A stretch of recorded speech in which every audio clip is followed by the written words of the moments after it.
हमारी सरकार आज नितिन नवीन जैसा लड़का आज राष्ट्रीय अध्यक्ष होकर आया है, ये भारतीय जनता पार्टी में ही संभव है। आज मोहन यादव सीएम बन गया, किसी को पता था? ये भारतीय जनता पार्टी में संभव है। भजन लाल आज मुख्यमंत्री बन गया, किसी को पता था? ये भारतीय जनता पार्टी में संभव है।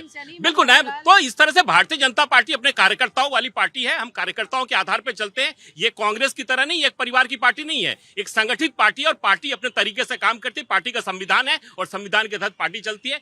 ऐसे लोगों के कहने से भारतीय जनता पार्टी को कोई फर्क पड़ने वाला नहीं। भारतीय जनता पार्टी संगठन की पार्टी है, कार्यकर्ताओं की पार्टी है। हिजाब वाली राजनीति क्यों जरूरी है? देखिए पूजा, हिजाब का और दाढ़ी का आप पुरुष और औरत से मत इसको तौलिए। ये धर्म का मामला है। देश की राजनीति में धर्म को घुसपैठिया बना करके बड़ी आसानी से एक बार बस आपको रोक रही हूँ मैं, क्योंकि इन्होंने कहा कि धर्म का मतलब ही नहीं है हिजाब से। हम आ रहे हैं ना, उसी पे आ रहे हैं ना। तो जो राजनीति की परिपाटी चल रही है, हिंदुस्तान के नौजवानों को तय करना है कि आखिर वो किस दिशा में जाना चाहते हैं। क्या वो धर्म की राजनीति करना चाहते हैं? धर्म, आप हिंदू हैं, मुसलमान हैं, सिख हैं, ईसाई हैं, सबको आज़ादी है, सब अपने अपने तरीके से जीते। ये कौन सी बात हो गई कि हम दाढ़ी वाले को लाएंगे तो नहीं, हम हिजाब वाले को बैठा देंगे? ये तो जानबूझ करके वो काम करने की 20% वहाँ पे अल्पसंख्यक है। महाराष्ट्र में जिस चुनाव की बात हो रही है वहाँ केवल 20% अल्पसंख्यक है और आप उसी को मेयर बनाने की बात कर रहे हैं।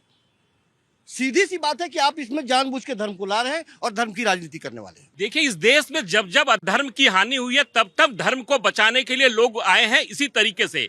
और निश्चित तौर पे अगर एक बाबा जी अगर इस राजनीति में आ रहे हैं और स्वच्छ राजनीति कर रहे हैं तो उससे बड़ी बात क्या हो सकती है। आज उत्तर प्रदेश के योगी आदित्यनाथ जी ने पूरे देश को नहीं, पूरी दुनिया को एक मैसेज दिया है। वो व्यक्ति सुबह 4:30 बजे उठते हैं और रात को 12 बजे तक आदमी जो देश की सेवा कर रहा है, प्रदेश की सेवा कर रहा है, तो इनसे ये भी नहीं सहा जा रहा है। और हमने बार बार कहा, इस देश में जब जब अधर्म की हानि होगी तब तक योगी बाबा जैसे लोग उपस्थित होंगे। और धर्म की जब तक नहीं, धर्म की हानि होगी तो अधर्मियों को नाश करने के लिए कौन आएंगे? वही आएंगे। दूसरी बात, अभी कौशिक भैया बार बार कह रहे थे कि वो मजार की बात कर रहे थे। आपको जान के ये बड़ा आश्चर्य होगा कि उत्तर प्रदेश में सबसे ज्यादा अगर जो क्या बोलते हैं उसको, उसकी जो चारदीवारी, शमशान की, कब्रिस्तान की चारदीवारी अगर पूरे देश में सबसे ज्यादा अगर हुआ है तो वो उत्तर प्रदेश में हुआ है, बिहार में हुआ, जहां पे भाजपा की सरकार है। तो भाजपा ये चाहती है सबका साथ सबका विकास हो और तमाम मुद्दों पे काम करते हैं। हम किसी धर्म की बात नहीं करते, हम सबका साथ सबके विकास की बात करते हैं। हमारे लिए मुस्लिम भी उतने ही महत्वपूर्ण है, हिंदू भी है और क्रिश्चियन भी है, जितने भी जो भी। महिलाओं की सिर्फ राजनीतिक उपयोगिता है या वाकई महिलाओं की भागीदारी चाहते हैं लोग?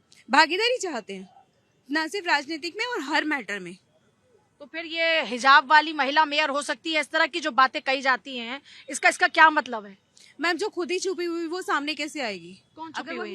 हिजाब के अंदर खुद को अपने आप को छुपा के रखा हुआ है तो वो सामने आके क्या काम तो आप करेंगी? ऐसी कह रही कि जो महिलाएं पर्दा करती हैं वो खुद को अपनी जो पहचान है उसको छुपा कर बैठी हैं। पर्दा नहीं होना चाहिए। है पर्दा किस बात से होना चाहिए? शर्म का पर्दा होना चाहिए, आंखों का पर्दा होना चाहिए, लिहाज का पर्दा होना चाहिए। सामने से पर्दा, कपड़ों का पर्दा नहीं कहा जा सकता है। अगर आप पर्दा कर रहे हो और उस पर्दे के पीछे कुछ भी कर रहे हो तो उसको क्या हिसाब बोलोगे? मर्यादा जरूरी है, पर्दा जरूरी नहीं है। मैं पब्लिक के पास आ रही हूँ। उन्होंने बोला गेरुआ वस्त्र पहन करके साधु संत को वो सत्ता नहीं चलाना चाहिए। क्या IAS IPS को नौकरी पकड़ करके और वो इस्तीफा दे करके उनको राजनीतिक मानना चाहिए? ये संविधान में कहाँ लिखा हुआ है? लिखा हुआ आपने पढ़ाई लिखाई किया कि मैं देश की जनता को एक स्वच्छ वो दूंगा। सबको अधिकार है राजनीति में। कोई भी तो अधिकार है तो अच्छी, तो ठीक है, अधिकार है तो क्या साधु संत को अधिकार नहीं है?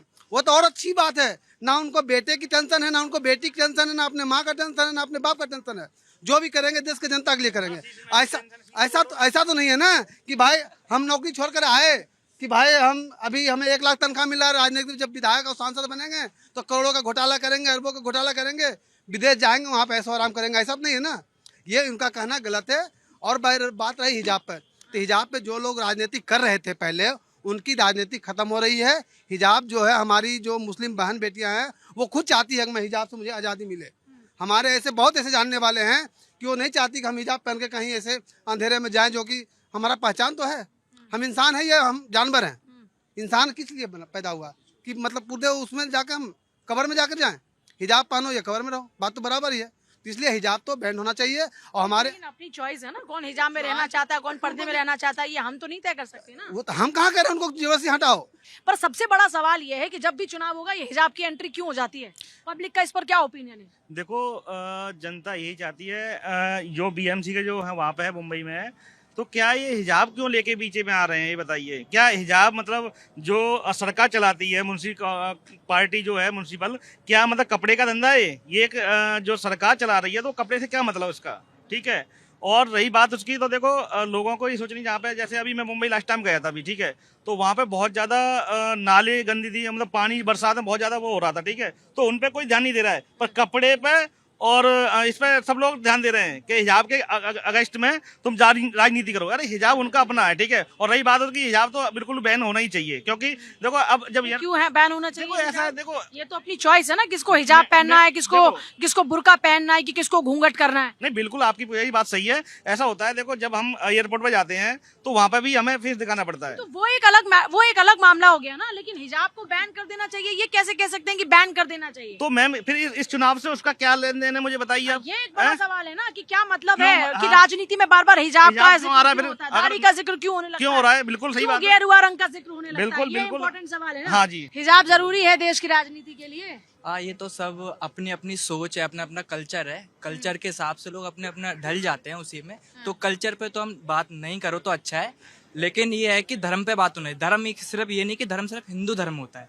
धर्म एक मर्यादा सिखाता है और क्या सही है क्या गलत है ये सिखाता है। राजनीतिकरण होना गलत है, आप ये कह रहे हैं? हाँ, इन चीजों पर राजनीति ना हो, लेकिन धर्म के साथ हमें लगता है कि जैसे कि जो मोमडन है उनको भी धर्म सीखना चाहिए, क्या सही है क्या गलत है, और हिंदू को भी धर्म सीखना चाहिए असली वाला। लेकिन इस पे कट्टरता, आपने सही बोला, कट्टरता गलत है कि मेरा है मैं ही हूँ और बाकी सारी चीज गलत है। नहीं, मेरा ही नहीं होना चाहिए। सब में अगर सबका भला हो रहा है बहुत बढ़िया तो कही कि वो भाई ज्यादा कोई भी धर्म आपको मर्यादा सिखाता है, आपको डिसिप्लिन सिखाता है, लेकिन अगर आप उसी डिसिप्लिन को तोड़कर ये कहें कि मैं इस धर्म का पालन कर रहा हूँ, तो फिर आप धर्म का पालन नहीं कर रहे। देखिए, हिजाब के नाम पे ये है मैम कि ठीक है, हिजाब हो या नकाब हो या फिर हमारे में घूंघट होता है, वहाँ पे ऐसा कोई प्रावधान है कि अगर हिजाब आप लगा के जा रहे हैं तो आप यही बोला जाएगा ना कि मैडम थोड़ा सा नकाब को ऊपर कर लेंगी, कर दो।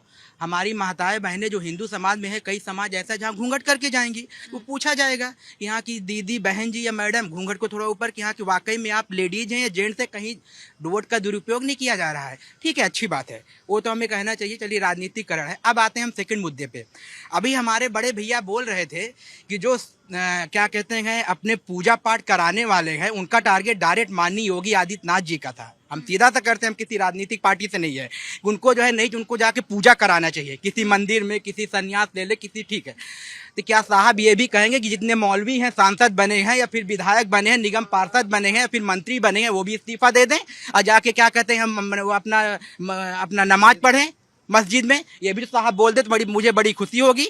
एक सामुदायिक उन्होंने टारगेट तो बना लिया। जितने भी सांसद मंत्री विधायक बने हैं, मैं आपको 10 अभी नाम गिना दूंगा, जितने मौलवी हैं सब जो है कोई सांसद बना हो, कोई मंत्री बना हो, कोई विधायक बना है, साहब उनसे भी जवाब ले लें कि वो भी छोड़ सकता।